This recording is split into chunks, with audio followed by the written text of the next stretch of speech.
Hello friends, welcome to परीक्षा classes. आज हमारा लेसन प्लान नंबर है 10 और हमारा प्रकरण है आज का प्राकृतिक संख्याएं। इससे पहले मैं गणित के 9 लेसन प्लान डिस्कस कर चुका हूं और विज्ञान के 10 लेसन प्लान डिस्कस कर चुका हूं, जो कि चैनल पर बनी हुई प्लेलिस्ट में डले हैं, जहां से देखकर आप सारे लेसन प्लान बना सकते हैं। चलिए देखते हैं आज का लेसन प्लान कैसे तैयार करना है। सबसे पहले हमेशा की तरह हम दिनांक और दिन लिखेंगे। इसके बाद विषय गणित, उपविषय अंकगणित और प्रकरण है प्राकृतिक संख्याएं। कक्षा, वर्ग, कालांश और अवधि डाल देंगे। कालांश आपको प्रथम 4 में से ही एक रखना है, क्योंकि गणित और विज्ञान विषय को प्रथम 4 कालांशों में रखा जाता है मध्यावधि से। फिर इसके बाद विद्यालय का नाम श्री गुरु हरकिशन, जिस भी विद्यालय में आप टीचिंग करने जाएंगे यहाँ उस विद्यालय का नाम लिखा जाएगा।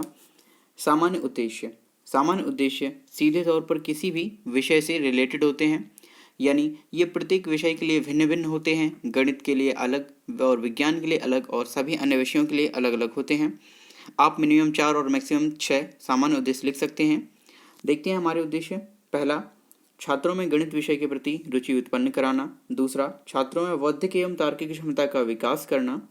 तीसरा है छात्रों में गणितीय दृष्टिकोण विकसित करना। और चौथा है छात्रों को गणित की व्यवहारिक उपयोगिता का ज्ञान कराना। ये हमारे सामान्य उद्देश्य थे। विशिष्ट उद्देश्य, विशिष्ट उद्देश्य केवल 4 प्रकार के होते हैं: ज्ञानात्मक, बोधात्मक, प्रयोगात्मक और कौशलात्मक। ज्ञानात्मक उद्देश्य में हम लिखेंगे, सबसे पहले छात्र प्राकृतिक संख्याओं की जानकारी प्राप्त कर सकेंगे। बोधात्मक उद्देश्य में लिखेंगे छात्र प्राकृतिक संख्याओं के प्रकारों का बोध कर सकेंगे।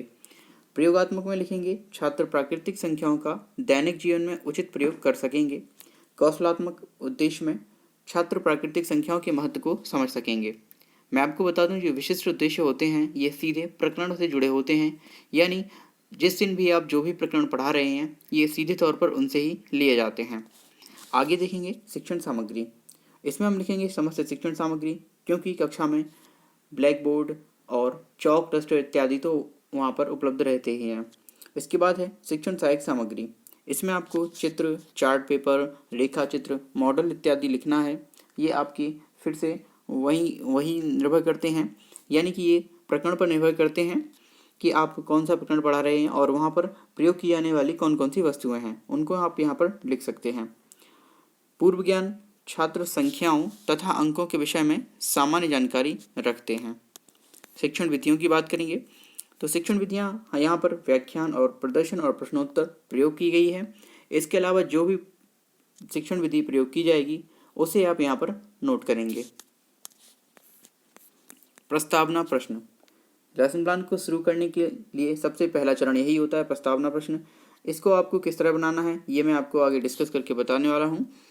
सबसे पहले देखेंगे इसमें 3 कॉलम बनाने होते हैं: क्रम संख्या, छात्र अध्यापक क्रिया और छात्र प्रतिक्रिया। आप मिनिमम 4 से 5 प्रश्न पूछ सकते हैं। देखते हैं प्रश्न कैसे पूछने हैं। पहला प्रश्न है, बच्चों हम वर्तमान में कहाँ हैं? कक्षा को दिखाते हुए बच्चे बोलेंगे कक्षा में। इसके बाद प्रश्न की करेंगे, कक्षा में कुल कितने छात्र छात्राएं हैं? बच्चे जवाब देंगे जितनी भी संख्या होगी। इसके बाद संख्या 25 क्या है? तो ये गिनती की संख्या है। गिनती की संख्याओं को और किस नाम से जाना जाता है? तो बच्चे इसका जवाब नहीं दे पाएंगे और वो मौन हो जाएंगे। यही हमारा समस्यात्मक प्रश्न बन जाएगा। आप देखेंगे कि मैंने जो पहला प्रश्न पूछा था उसमें से जो आंसर आया कक्षा, उससे मैंने द्वितीय प्रश्न को बनाया है। ठीक है। इसके बाद जो दूसरा प्रश्न है उसका आंसर 25 आया, उससे मैंने तीसरे प्रश्न को बनाया है। तो ये जो प्रश्न बनते हैं प्रस्तावना प्रश्न, इन्हें जेड की सीरीज में बनाया जाता है। चलिए आगे देखते हैं। उद्देश्य कथन। उद्देश्य कथन में आपको बच्चों को बोलना है, आज हम प्राकृतिक संख्याओं के बारे में विस्तृत अध्ययन करेंगे, या फिर आज हम प्राकृतिक संख्याओं के बारे में और अधिक जानकारी प्राप्त करेंगे। प्रस्तुतिकरण। प्रस्तुतिकरण किसी भी लेसन प्लान का सबसे ज़्यादा महत्वपूर्ण हिस्सा होता है। इसके 5 कॉलम बनाए जाते हैं: शिक्षण बिंदु, छात्राध्यापक क्रिया, छात्र क्रिया, शिक्षण विधि और श्यामपट्ट कार्य। शिक्षण बिंदु में आप शिक्षण बिंदुओं को लिखेंगे, जिसमें मिनिमम 2 और मैक्सिमम 3 शिक्षण बिंदु लिखे जा सकते हैं केवल एक प्रकरण में। इसके बाद छात्राध्यापक क्रिया में विकासात्मक प्रश्न, छात्राध्यापक कथन और बोधात्मक प्रश्न आते हैं। छात्र क्रिया में छात्र द्वारा दिए गए प्रत्युत्तर आते हैं। शिक्षण विधि में छात्राध्यापक द्वारा प्रयुक्त की गई विधियाँ, शिक्षण हेतु जो विधियाँ प्रयुक्त की गई हैं उनका लिखा जाता है। और श्यामपट्टिकार में जो भी श्यामपट्ट पर आवश्यक कार्य होता है वह किया जाता है। सबसे पहले हम बच्चों से पूछेंगे विकासात्मक प्रश्न। अपने पहले शिक्षण बिंदु तक पहुंचने के लिए संख्याएं क्या होती हैं बताइए। बच्चे जवाब देंगे 1, 2, 3। यहाँ पर हमने प्रश्नोत्तर विधि का प्रयोग किया है।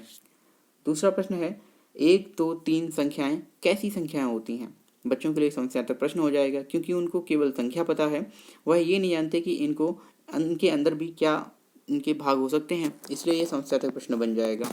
यहाँ पर छात्र अध्यापक कथन शुरू होगा, यानी छात्र अध्यापक की महत्वपूर्ण भूमिका यहीं से शुरू होगी। सबसे पहले वह परिभाषा देंगे, शिक्षण बिंदु डाल देंगे, प्राकृतिक संख्याएं। परिभाषा में बोलेंगे जिन संख्याओं का प्रयोग वस्तुओं इत्यादि की गिनती के लिए किया जाता है उन्हें हम गिनती की संख्याएं कहते हैं। गिनती की संख्याओं को ही हम प्राकृतिक संख्याएं भी कहते हैं। इस दौरान छात्र आपको ध्यानपूर्वक सुनेंगे और इसमें आपने व्याख्यान के साथ साथ प्रदर्शन विधि का प्रयोग भी किया है। श्यामपट्ट पर आप हेडिंग डाल सकते हैं प्राकृतिक संख्याएं। श्यामपट्ट पर आप उनको परिभाषा और उदाहरण भी दे सकते हैं। गिनती की जा सकने वाली संख्याएं जैसे 1, 2, 3 डैश। प्राकृतिक संख्याएं 1 से ही प्रारंभ होती हैं। कुछ उनको फैक्ट्स ये बता देने हैं। शून्य एक प्राकृतिक संख्या नहीं होती है, ये भी उन्हें बताना है। अब प्राकृतिक संख्याओं को संख्या रेखा पर प्रदर्शन किया है तो देखिए कैसे। 1 शेर है, 3 गाय हैं और 5 हिरण हैं, तो इस तरह उनको दिखा सकते हैं। देखिए किसी संख्या रेखा पर समान दूरी पर बिंदु चिन्हित करते हैं। इसमें 1 शेर, 3 गाय और 5 हिरण हैं, अतः संख्याओं की शुरुआत 1 से की गई है। तो 1 सबसे छोटी प्राकृतिक संख्या है। दूसरा, परंतु 0 प्राकृतिक संख्या नहीं है, यानी गिनने योग्य नहीं है, क्योंकि इसको गिना नहीं जा सकता, तो इसलिए हम प्राकृतिक संख्या नहीं मानते हैं। बोधात्मक प्रश्न। छात्र यहाँ पर हमने अपना शिक्षण बिंदु पहला कंप्लीट कर लिया है, तो हम बच्चों से कुछ बोधात्मक प्रश्न करेंगे, जैसे गिनी जा सकने वाली संख्याएं कौन कौन सी हैं। बच्चे जवाब देंगे 1, 2, 3, 4, 5 और जहाँ तक भी दे सकेंगे। यहाँ पर हमने प्रश्नोत्तर विधि प्रयोग की है। अगला प्रश्न पूछेंगे 5 एक कैसी संख्या है। बच्चे इसका जवाब देंगे 5 एक प्राकृतिक संख्या है। यहाँ पर हमारा पहला शिक्षण बिंदु पूरी तरह से कंप्लीट होता है। अब हमें अपने अगले शिक्षण बिंदु की ओर बढ़ना है, इसलिए हम बच्चों से फिर से कुछ विकासात्मक प्रश्न पूछने वाले हैं। पहला प्रश्न होगा संख्या 8 एक कैसी संख्या है। बच्चे जवाब देंगे प्राकृतिक संख्या। अगला प्रश्न होगा प्राकृतिक संख्या 8 की पूर्ववर्ती तथा अनुवर्ती संख्या क्या होगी। तो ये बच्चों के लिए समस्यात्मक प्रश्न बन जाएगा, क्योंकि उनको संख्याएं पता है पर उन्हें पूर्ववर्ती और अनुवर्ती का अर्थ नहीं पता। और ये हम दोनों ही प्रश्नों में हमने प्रश्नोत्तर विधि का यहाँ पर प्रयोग किया है।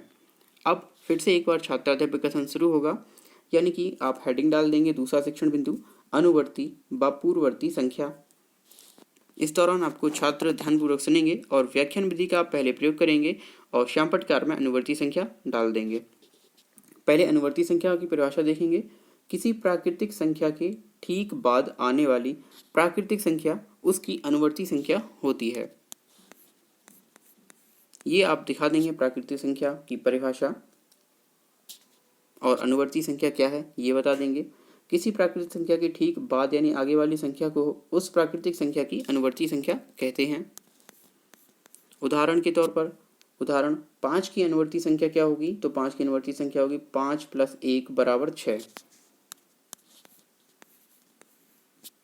अगला उदाहरण देंगे प्राकृतिक संख्या जैसे 6 है तो इसकी अनुवर्ती संख्या होगी 6 + 1 = 7। ये इसकी अनुवर्ती हो जाएगी। अगला हमारा सब टीचिंग पॉइंट है पूर्ववर्ती संख्या। पूर्ववर्ती संख्या में हम यहाँ पर परिभाषा देंगे। किसी भी प्राकृतिक संख्या से एक कम अर्थात उसकी ठीक पहले वाली प्राकृतिक संख्या उसकी पूर्ववर्ती संख्या होती है। देखिए कैसे, जैसे ये उदाहरण के तौर पर प्राकृतिक संख्या हमने 5 ली हुई है और इसकी पूर्ववर्ती संख्या हमको पता करनी है, तो इसमें से हम 1 को घटाएंगे तो हमें 4 प्राप्त हो जाएगा। और यहाँ पर 4 जो संख्या है ना, ये भी एक प्राकृतिक संख्या है, जो कि प्राकृतिक संख्या 5 की पूर्ववर्ती संख्या होती है, क्योंकि ये 5 से पहले आती है यानी पूर्व में आती है। इस तरह भी आप याद रख सकते हैं। आगे इस दौरान आपको छात्र ध्यानपूर्वक सुनेंगे और इसमें आपने व्याख्यान और प्रदर्शन दोनों विधियों का प्रयोग किया है और आप श्यामपट्ट पर पूर्ववर्ती संख्या हेडिंग डाल देंगे। दोनों शिक्षण बिंदु खत्म होने के बाद हम फिर से एक बार बोधात्मक प्रश्न पूछेंगे। पहला प्रश्न होगा किसी प्रारंभिक संख्या के ठीक बाद आने वाली प्राकृतिक संख्या किसी प्राकृतिक संख्या के ठीक बाद आने वाली प्राकृतिक संख्या क्या कहलाती है? बच्चे जवाब देंगे अनुवर्ती संख्या, और इसमें हमने प्रश्नोत्तर विधि प्रयोग की है। अगला प्रश्न पूछेंगे, प्राकृतिक संख्या 35 की अनुवर्ती संख्या बताइए। तो अनु मीन्स आगे होता है, तो प्राकृतिक संख्या 35 में हम 1 जोड़ेंगे तो हमें 36 प्राप्त होगा, जो कि अनुवर्ती संख्या है 35 की। यहाँ पर भी हमने प्रश्नोत्तर विधि का प्रयोग किया है। यहाँ पर हमारे दोनों ही शिक्षण बिंदु कंप्लीट होते हैं। निरीक्षण कार्य, छात्र अध्यापक ने शिक्षण के दौरान कक्षा में घूम घूम कर निरीक्षण कार्य किया। इसके बाद पुनरावृत्ति प्रश्न, हमारे दोनों शिक्षण बिंदु खत्म हुए और निरीक्षण कार्य भी कंप्लीट हुआ। अब हम बच्चों से कुछ पुनरावृत्ति प्रश्न पूछेंगे ताकि उनको जो आपने दोनों शिक्षण बिंदु पढ़ाए हैं उनके बारे में एक बार रिकैप हो जाए। पहला प्रश्न होगा, सबसे छोटी प्राकृतिक संख्या कौन सी है? ये सारे प्रश्नों के जवाब आपको कक्षा से ही मिलने हैं, कक्षा के दौरान ही मिलेंगे। दूसरा प्रश्न है, 85 की पूर्ववर्ती तथा अनुवर्ती संख्या लिखिए।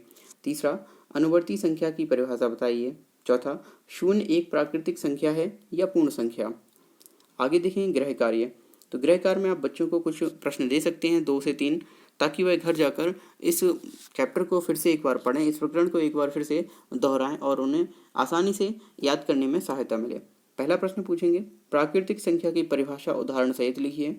दूसरा प्रश्न है, पूर्ववर्ती संख्या की परिभाषा उदाहरण सहित लिखिए। यहाँ पर हमारा ये लेसन प्लान यानी ये प्रकरण कंप्लीट होता है। आपको वीडियो कैसा लगा? यदि वीडियो अच्छा लगे तो please like, share and subscribe the channel. Thank you for watching this video.